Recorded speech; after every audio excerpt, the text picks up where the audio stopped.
folks, to the March 2022 edition of Kpop Recap.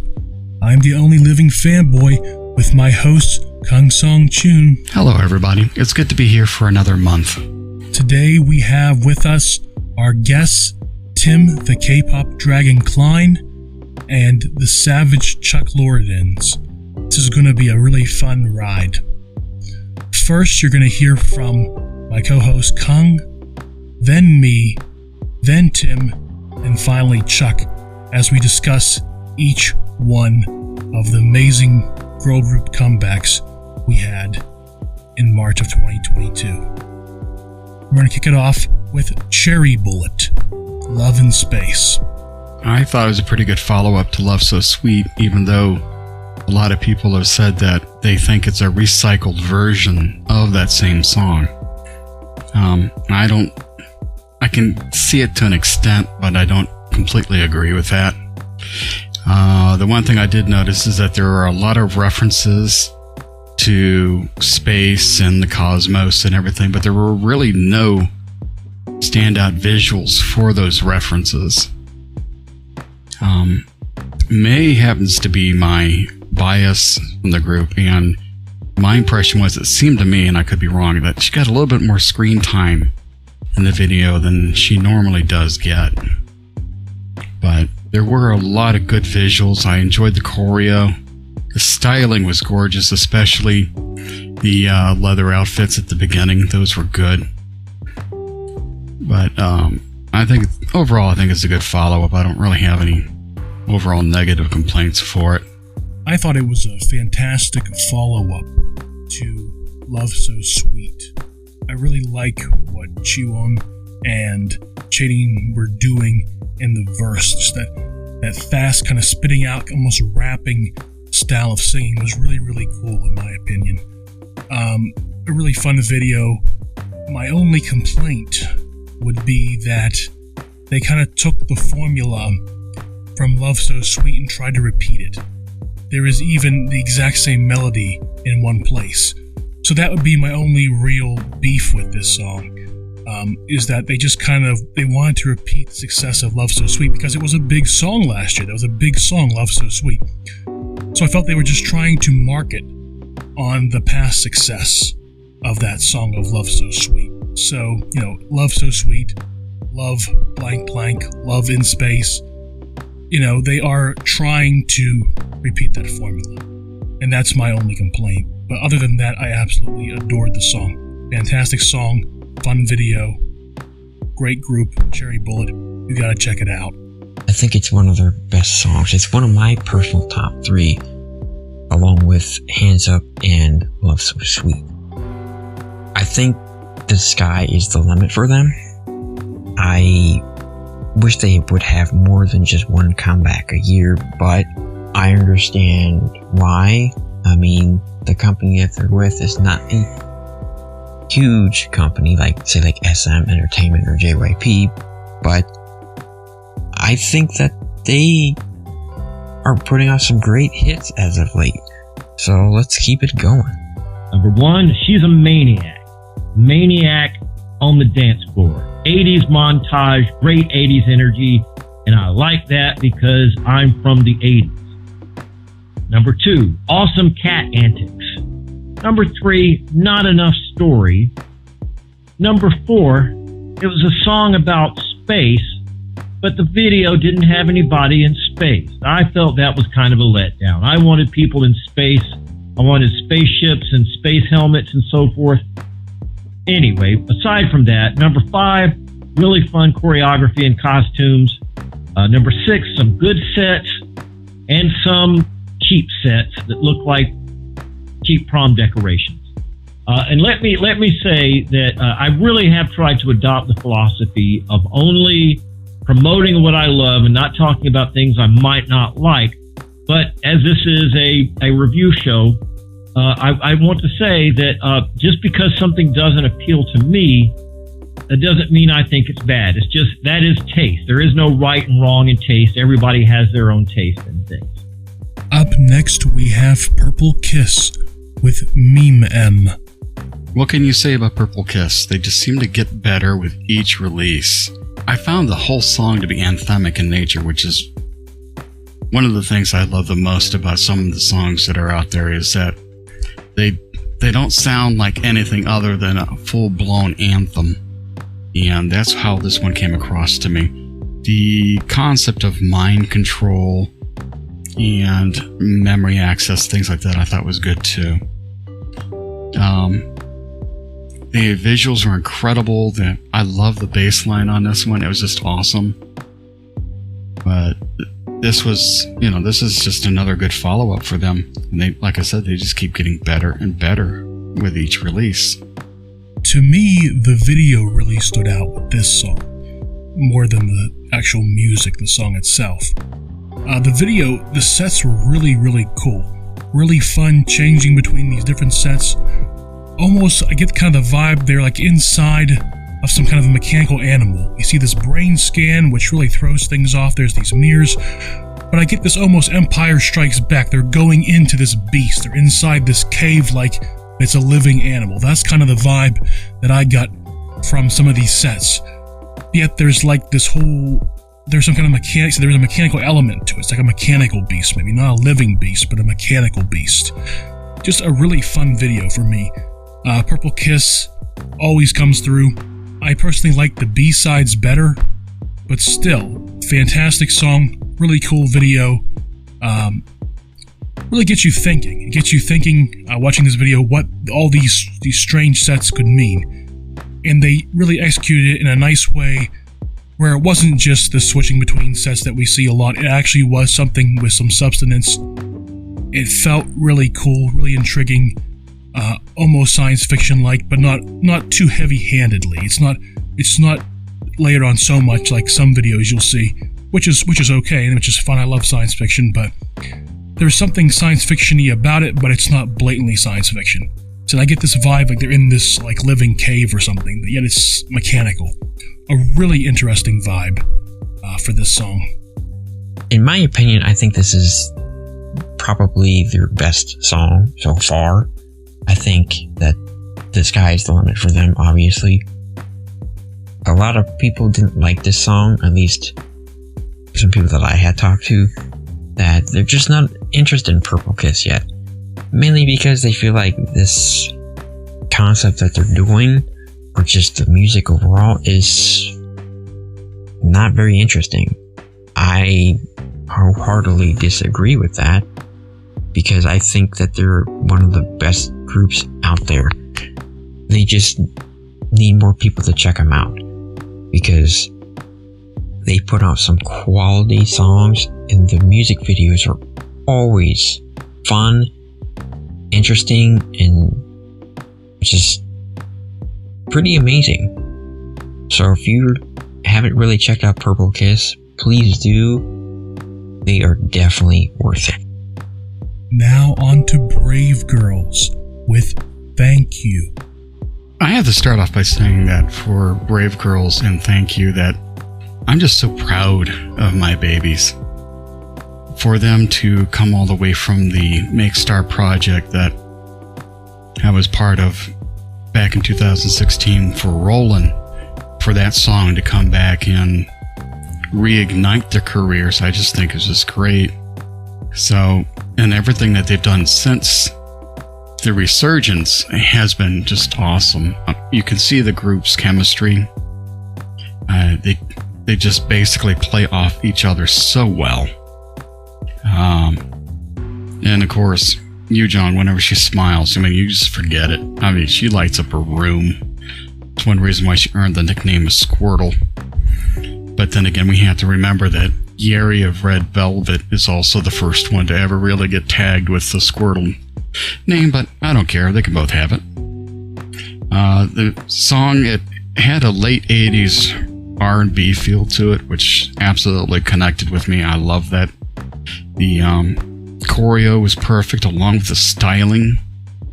And I just think it was a good shout out, thanking the fans for hanging in there with them and being there to help celebrate their resurgence and any kind of success that they're going to draw off of that.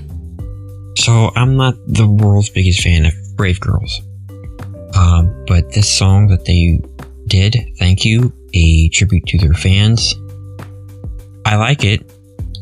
And I think it's always great when you see groups do tribute songs for their fans. I wish more groups could have the opportunity to do so. So check out this song, Thank You by Brave Girls. It's a good one. It is the second favorite of the groups that I don't follow. Number 2, fun disco mixed with 80s synth pop. Basically my youth. This is the sound I grew up with, and it's one of the things I love about the K-pop that I love is that they take the best from all genres of music and mix it perfectly. And this song does that. Number 3, don't care that there was no story. All of the music video was fun to watch. Now it's time to discuss an empowering anthem, G-Idol's Tomboy. Well, for Tomboy, I think that this would be one of my favorite songs for the month. I'm not overall a big fan of rock music in general, but I definitely loved how this one sounded, the beat, and the way it was just basically mixed and put together was just awesome. Never really had much of a bias picked out for the group because I loved their debut, but I didn't really get into too much of anything they did afterwards. But this is just awesome. So at this point, I'm kind of looking at Sion for the bias, and Minnie's going to be in the background wrecking everything. It definitely had a lot of attitude, and I appreciated the attitude without going overboard, like some of the Western artists do. Because, there's one thing to express a particular attitude over something, then there's another just be outright foul and filthy mouthed about it. The way they worked this one out I thought was great, and adding the beep just added to the attitude of the song. This would be their first one without Sujin, and out of respect to her and the nonsense that ensued, I'm not going to even discuss why she's not with the group. I just think it was wrong, and she belongs with the group. The song kind of reminded me too of the revenge style song that Wonder Girls had. I believe the title was Why So Lonely, where all 4 of the girls were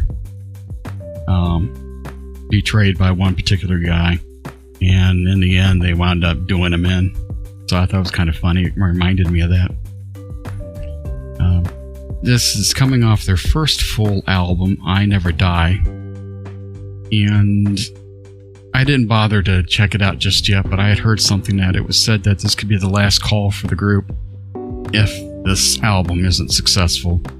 Now, I hope that's not the case, but I thought this was basically a perfect song all the way around, with the visuals, the music, the styling, everything. I just thought it was a perfect one. Wow, what a powerful message from G-Idol. A phenomenal song. I love the rocky elements to it. It's very rock, but it's still pop. It's kind of that power pop thing. Because I'm not a big fan of the, like the modern rock, overly distorted guitars kind of thing. I like some distortion, I like some crunch, but just not too much. And this has a nice way of doing that. Has a good blend of the pop and the rock. It's had a very strong message. Just a great showcase for the members' talents. Soyeon just does it again. She's a phenomenal rapper. Really a star idol in the K-pop scene. And the video was really cool. It has sort of the explosions that we've seen like in Senorita before with G-Idol. So it is a very G-Idol-esque. It maintains their feel. The Barbie doll sequence reminded me of the Ken doll, rather. Oh, Barbie doll and Ken doll. Reminded me of You're So Gay by Katy Perry, her breakout hit back in 2007. Really brought back memories of that. It really called back to that, in my opinion. Just which was, a very powerful sort of message, I guess, at that time, you could say. And it was a big hit for her, and it launched her into stardom. And this is a song that, they felt like they were kind of going out G-Idol, and now it's like this is going to be maybe a renaissance for them, very much like I said with Brave Girls. This is sort of maybe the coming back for G-Idol after the bullying scandal and everything. This could be a new chapter, a new page in their story. I'm not feeling it. I'm not super into it, and I don't know why. And maybe it's the first comeback without Soojin, because she, right before they came back, Cube Entertainment came out and said, yeah, she's out of the group. We're letting her go from her contract because of the bullying scandal, which, by the way, was never proven to be true or not true. I honestly felt like they gave up on fighting for her. That's just how I feel. I'm sure there's people that are happy that she's out of the group because they just want to go with what people say nowadays. Like, you're a bad person if you did this, that, or the other when you were a teenager. So, it is what it is. I hope Soojin gets a second chance. I really do. But like I was saying earlier, for me, I'm not into Tommy Boy. I know a lot of people love this song and think it's great. But for me, it's just okay at best. And I'm glad that they had very good success with this song. This was just exceptional. This is, and I know it was written by one of the members. It very much evokes the Riot Girl movement of the 90s. Take no prisoners attitude in the song. The rap parts are great. Just their attitude the whole way through. And also is very important these days, when gender is very much in question and people's right to their own interpretation of their gender. This song is very important. The lyrics, neither man nor woman, very positive message, because, we all don't have to fit into these little niches. So I was very proud of them to come out and speak on that with such a fun video. And the video itself had a very 60s, 70s exploitation feel to it that Quentin Tarantino is so fond of. So yeah, I really love Tomboy by G-Idol. Moving on, we're going to discuss a sort of seminal change in the weekly catalog with Ben Para. Not only does it bring a new look for Weekly, it also is the first song that actually has gotten my attention from the group. Now, I know they're from the same company as my ultimate group, A-Pink, but I don't know. They've been good, but it's just not anything that's really caught me.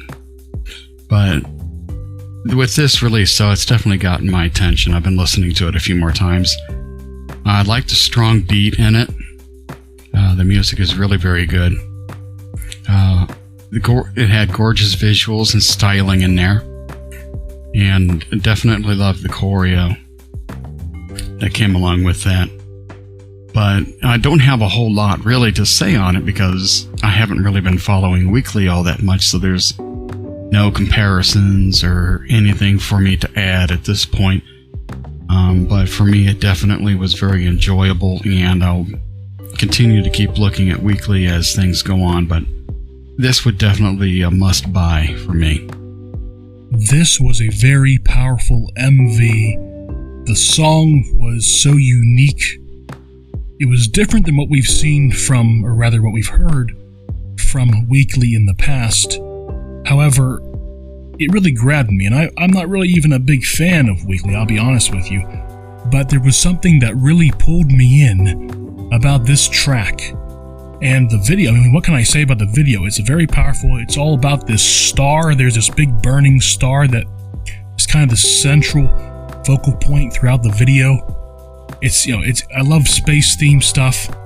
And, they're not wearing space suits. It's not overly spacey, but it really does encompass the space theme, this star. And that's what I love about it. It's just, like I said, the song is just phenomenal too. The song has been stuck in my head, and I'm not even a Weekly fan for that matter. Really, their stuff's okay. I like it, but I've never really taken the time to get into them. But this is just, it's stuck in my head. It's a phenomenal song and video. It's a new direction for them. I can only see great things in the future for Weekly here. A-Pink's Little Sisters, a great group out of Play M. I just haven't had time to really dive into them because there's so many great groups out there. But yeah, I absolutely love this. Amazing song. But what blows my mind is that nobody, well, at least the super hardcore Weekly fans, don't like it. They liked what they were doing prior to this, the cute, fun, bubbly, bubblegum pop kind of thing. But this is such a phenomenal song. I love the concept change. I love everything about it. I'm still listening to it on practically repeat. I mean, there's so much potential with them going forward with this girl crush concept if they choose to do so. I mean, because they did this concept change, it brought in newer fans. Like, I know some people that honestly weren't really interested in Weekly until this came out, and that opens the door for some potential new fans. Yeah, it upset the loyal hardcore Weekly fans, but they're still their fans nonetheless. At least I hope they are, and they didn't jump ship because they didn't like this one song. And let's be honest, every group is going to have a song that you're not going to like. I mean, I'm a die-hard Dreamcatcher fan, and I wasn't the world's biggest fan of Because, but I still loved them, and I still love the girls, and I'm so proud of them for getting 2 wins with this last comeback. But my point is, I honestly believe, and I think the sky is the limit for Weekly if they continue to go with this change. But if they go back to the cutesy, bubbly thing, it's gonna be kind of weird. Just, hey, let's give this concept a try and then go back to that. I think they should keep going with this. It's a great song. It's phenomenal. If you have only listened to it once, I really urge you and recommend you give it another chance. Please. Oh, now someone's in space. Number 2, trying too hard to be sexy. Number 3, sadly, some of the attitude, lyrics, choreography gets kind of eclipsed by Tomboy. Number 4, it really didn't grab me. Now on to ITZY's Japanese release, Voltage. I wish I had a lot more I could say about this new song by ITZY. Because what I have just doesn't do it justice. I mean, the styling was gorgeous. The choreo with the attitude was enjoyable. End result, basically, I mean, all the way around, I would consider this a perfect example of what I would want to see from a K-pop group, even though that this is a Japanese release. So some people would think this is J-pop, others will say it's K-pop. It doesn't really matter to me. It's ITZY, and that's the important part. I did find it entertaining, though, the thought of how much work went into getting Leah to act like a badass throughout the video, because she's just too cute. You just look at her and it's just like, okay, she's adorable. And then, she has to carry this attitude throughout the entire video. But no, I would definitely consider this a perfect example of what I would like to see. And I think it's a must-buy.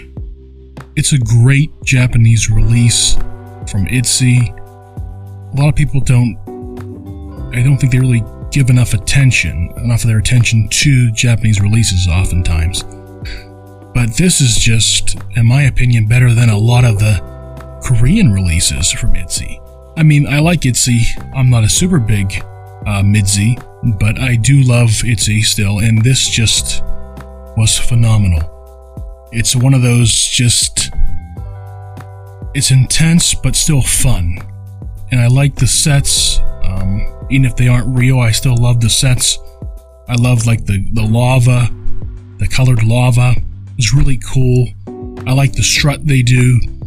Leah just steals the show, as always. She's my bias, so I'm biased. Just a phenomenal Japanese release from a very famous, top-notch group. Just a great release.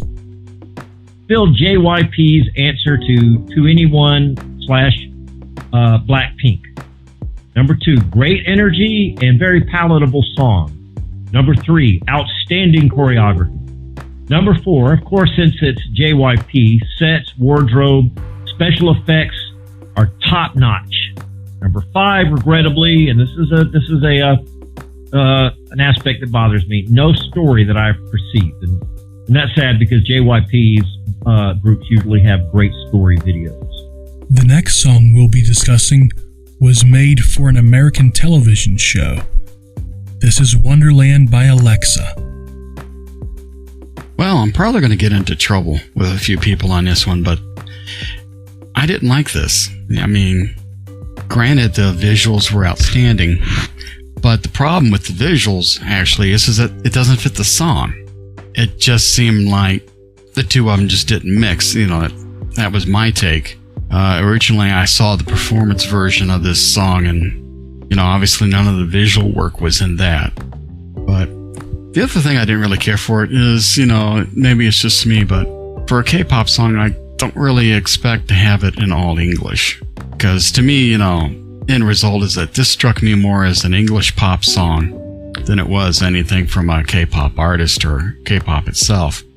I just plain didn't care for it. The music, choreo was fine, but all in all, the fact that it was completely in English and the visuals didn't fit the music at all or the song context, I just didn't care for it. This was a fun video to watch, really fun.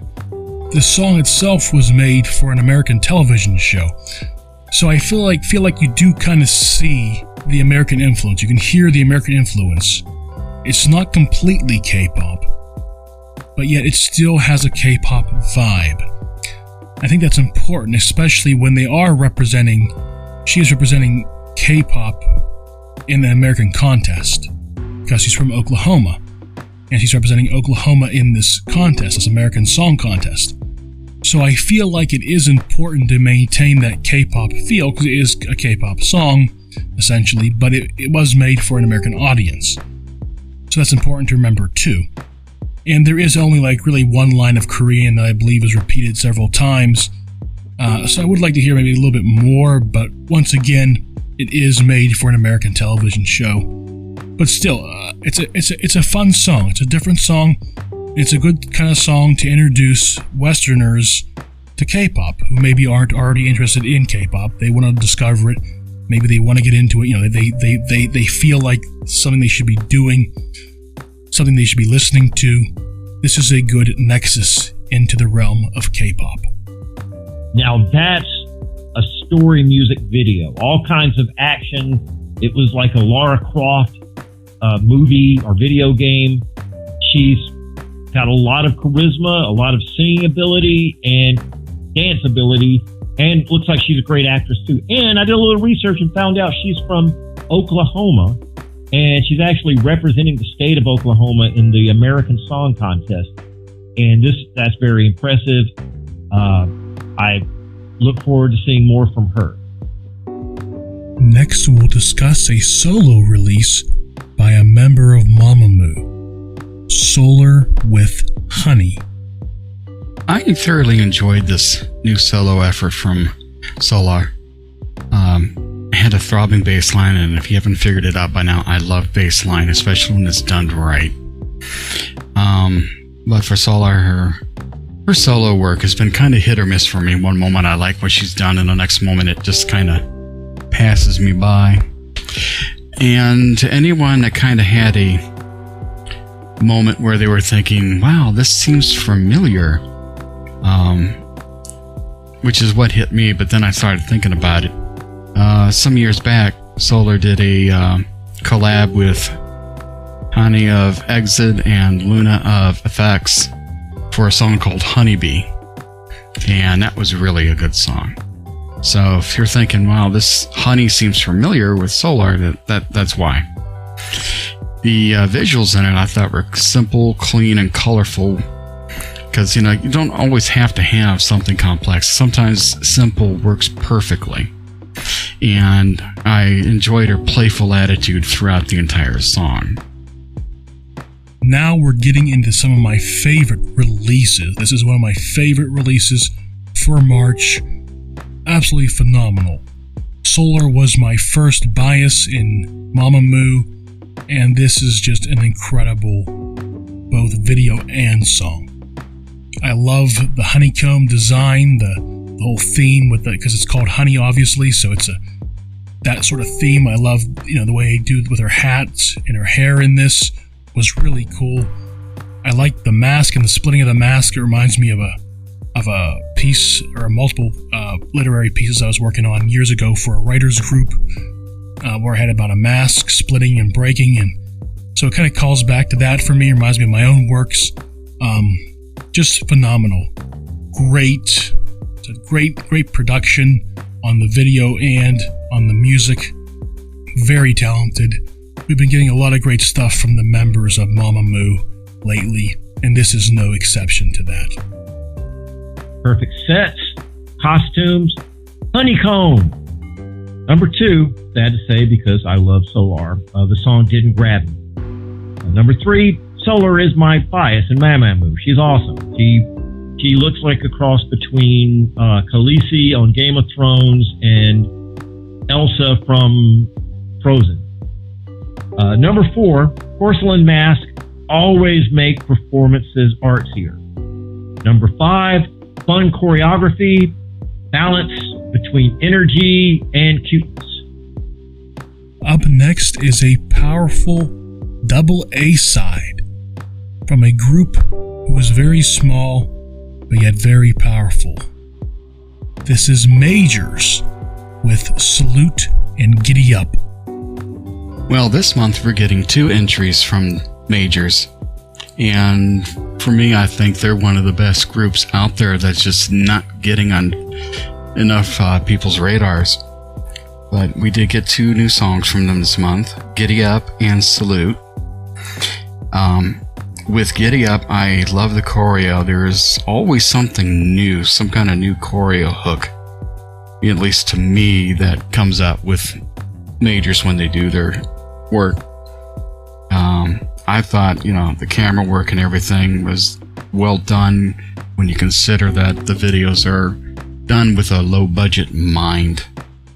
And I continue to find that all the members have great chemistry because they're always seem to be very well in sync. I mean, we're not talking G-Friend level of in sync, but they're in sync enough to where you have to notice that. With Salute,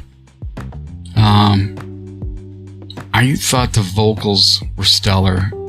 They're getting more and more better. They're getting better with each release. And I just absolutely enjoy the vocals. I loved how it all came across. They definitely need more exposure. And this song has everything in it that I like, and it's another anthemic song. But, I could probably go on all day about what I think about Majors. I just hope that, at some point they click and start hitting a stride and more people pick up on them, because everything they've done I thought was great. I always love a double A side when a group comes out and just knocks it out of the park with 2 great songs at once, and that was the case here. Just incredible. No other word for it. Just an incredible. They took with what little money, what little resources they had, and they put together 2 phenomenal videos, 2 phenomenal songs. I love Peon and Peta. To me, they have so much star power. Peta is really one of my top biases. And sadly, there isn't much on her available to find. She doesn't really have any social media anymore. She did at one point. It's very sad that she's not getting the attention that she deserves. The same with Peon. Really two great standout idols in this group. They're definitely, the ones to look at in my opinion.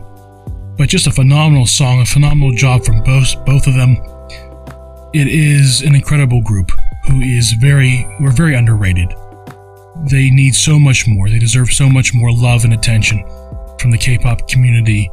They deserve to be getting all kind of wins. They deserve to be on all kind of shows. They deserve fan cams, which they're not really getting much. They were a little bit at first, but they weren't really that great at fan cams. So I really would love to see so much more from this group, and from those two idols in particular, because I love them both so much. They are so talented, and they deserve so much more. And this was definitely a Class A release. It felt like something I would see from one of the big three, maybe Blackpink or something. Just incredible. It's incredible what they did on limited resources. Incredible. Stunning. I highly recommend you guys check out Majors. They did a double A side, Giddy Up and Salute. Both are amazing songs. For a group with a super small company,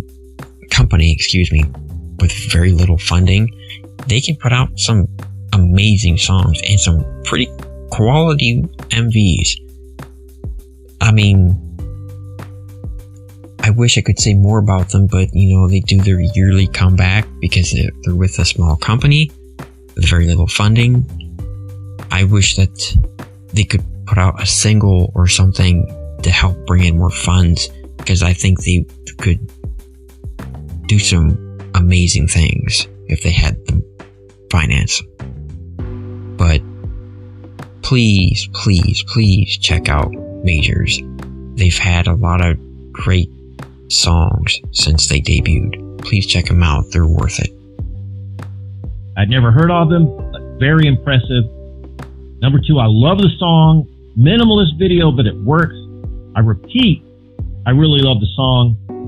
It's my favorite song of the groups I don't follow.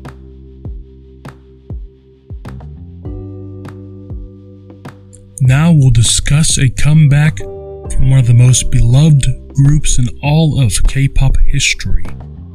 SM's Red Velvet with Feel My Rhythm. For me, the first thing I thought of was it was like a take on Disney's Fantasia, with the way it was filmed and presented.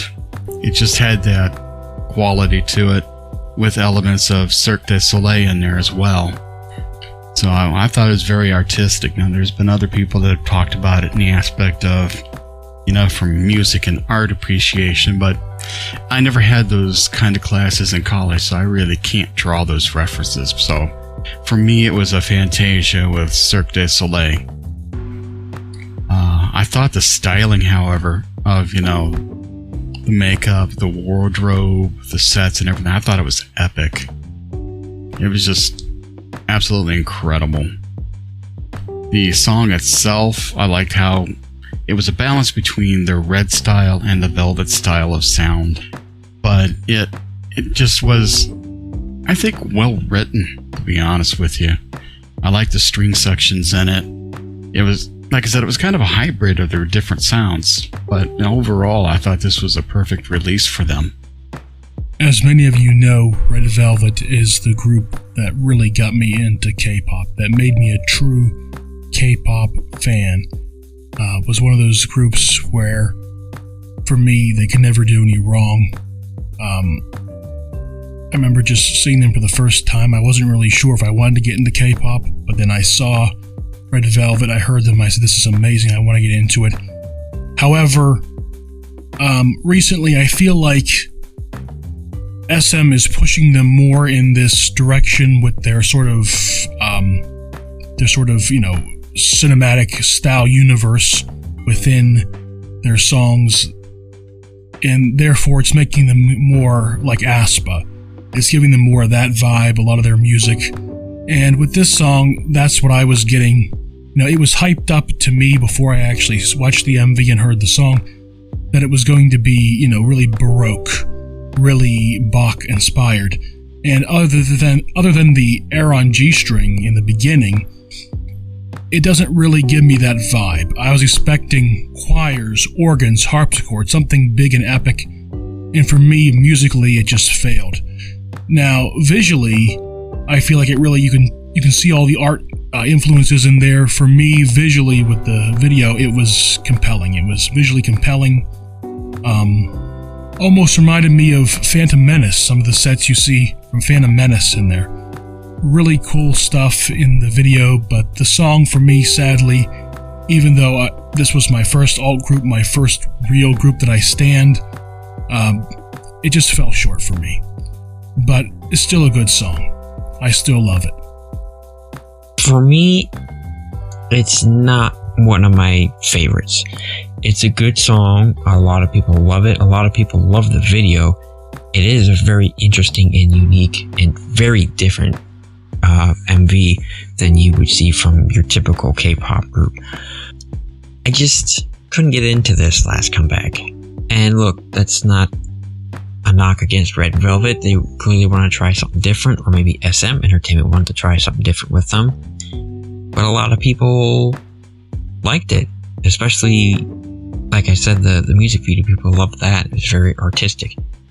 I'm still hung up on Psycho and the last two comebacks, Queendom and this last one, Feel the Rhythm. Those last two didn't really do nothing for me. And I don't know, maybe I'm just expecting more of like Psycho or their previous hits. I'm just not disappointed, just like maybe I was expecting more. But people like it.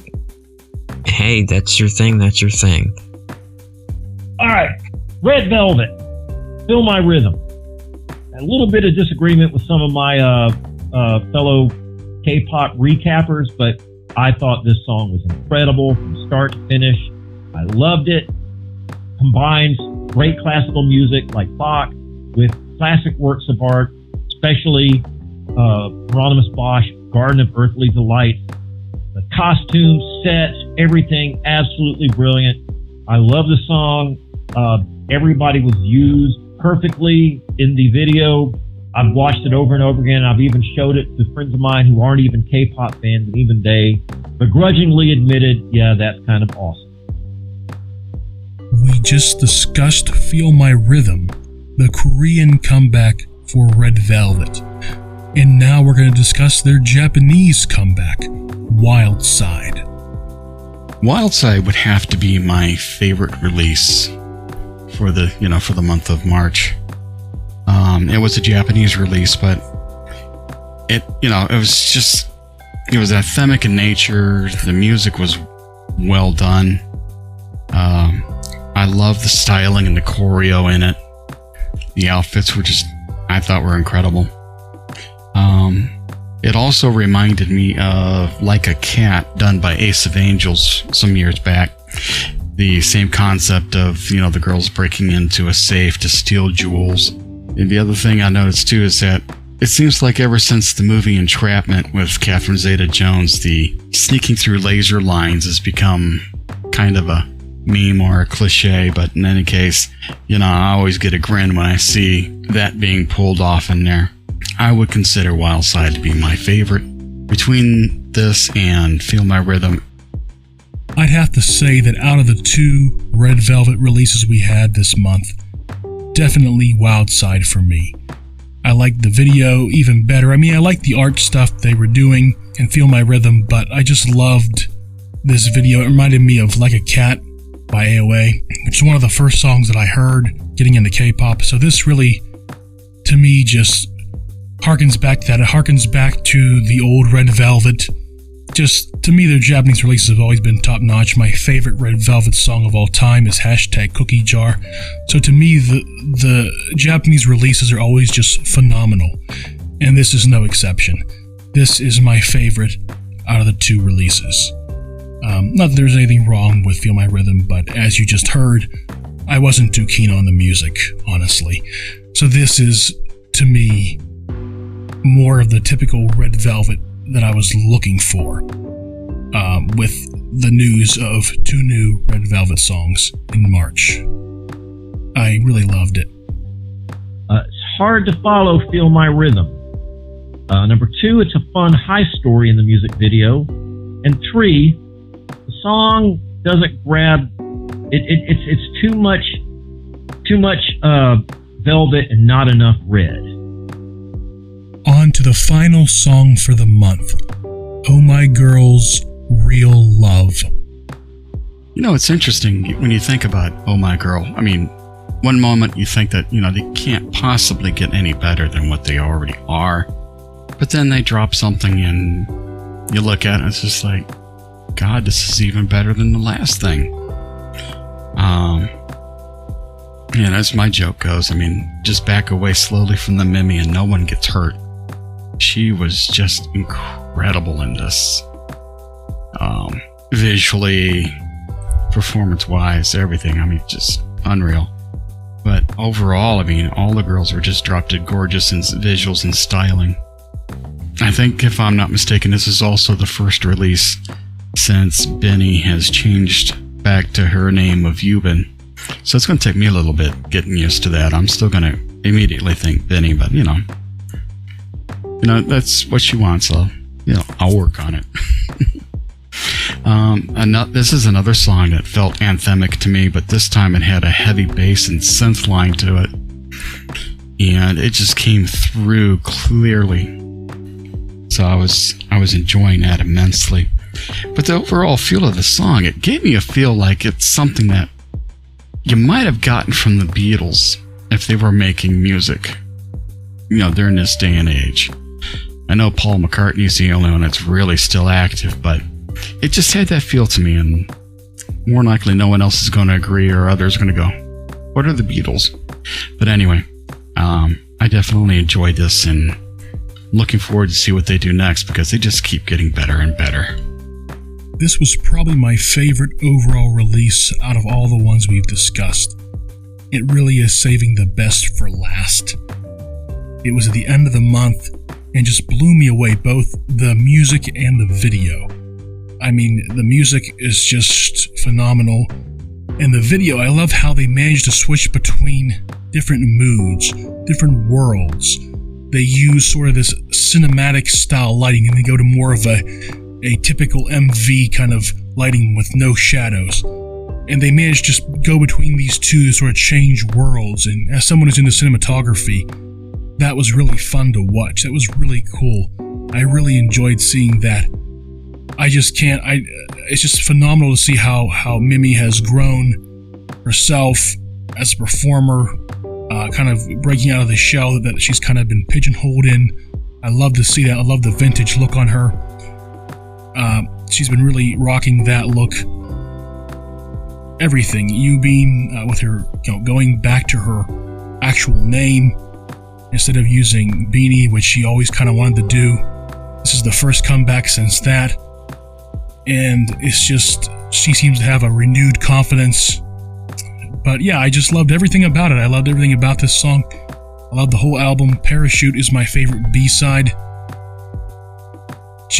I definitely recommend this as something you need to go out and buy. Buy this album, watch this MV, really study it. It's a great, great piece of K-pop. It's a masterpiece. I like it. It's good. I personally still like Nonstop and Dun Dun Dance. I think those two are their best songs. They went back to their traditional Oh My Girl sound, if you will. And the first song I ever liked from Oh My Girl was Closer. And they've had a lot of good songs since then, but Closer, Dun Dun Dance, and Nonstop are my top 3 from them. Oh My Girl, they're a good quality group, don't get me wrong, but they're hit or miss with me. Like, sometimes they'll put out some songs I absolutely love, and then they put out some songs I'm just not into. And Real Love is unfortunately one of those songs that I'm just not super into. But another good quality song from them. There's been speculation and rumors that maybe they'll disband when their contracts are up. I think either this year or next year, but those are rumors. I don't buy into the rumors unless something concrete comes out. But yeah, just another typical Oh My Girl song. Some people like it. I'm one of those people that's just not super into it. But it's a good quality song. You should really check it out. Now I get to discuss my favorite comeback of the month. And that is Real Love, the album, the full album by Oh My Girl. It's always great when a K-pop group comes out with a full album instead of just a mini album with 3 or 4 or 5 songs. This was an exceptional album. I really enjoyed their last full album, but it wasn't as cohesive as this one. This one really holds together almost like a concept album. The title song, Real Love, perfect sophistication, really, they're the concept fairies. They change their identity every comeback, but still retain the thing that makes them special. Real Love is extremely sophisticated, polished. Like they're saying, hey, we're grown-ups now. We're all in our mid-20s and up, so accept us. And the video itself kind of explores 3 different realities. Part of it is we see CGI buildings and so forth in the background. Then part of it goes into actual footage of them running around outdoors through fields and stuff, practical special effects. No, they're actually outdoors. Then we go into this complete bizarre dreamscape. So it's almost the 3 worlds of Gulliver, and it fits in with the song Real Love. The more I watch it, the more things I notice. Second song on the album, Drip, is a lot of fun. It actually is able to move between song styles seamlessly without it being jarring, along the lines of Band on the Run or Bohemian Rhapsody. I really like it. Third song is a beautiful ballad called Eden. And one of the things I find interesting about that is it explores the concept of Eden and biting the apple. And they actually explored that way back when they did their music video for Closer. But in that case, it was the video seemed to be talking about adolescence, as Irene, the maknae of the group, is the one biting the apple, and then it's basically talking about the loss of her innocence going into adulthood, and Yula, being the traveler in the video, is seeing all this happen. It's a beautiful video. Watch it if you get a chance. And more recently, both Twice and G-Friend have explored the concept of Eden and biting the apple. And like Oh My Girl in this song, all 3 of them say, you know what, we're biting this apple. We're not afraid of knowledge. We're not afraid of moving on to the next phase. So yeah, bite that damn apple. Beautiful song, Eden, with acoustic guitar playing throughout. I love it. Parachute, really fun song. Kiss and Fix is one of my favorites because it's essentially the same content as Marvin Gaye's Sexual Healing. Basically, affection to heal somebody who's gone through some trauma. And what's funny is the music itself almost seems like an Irish ballad with a hip-hop beat.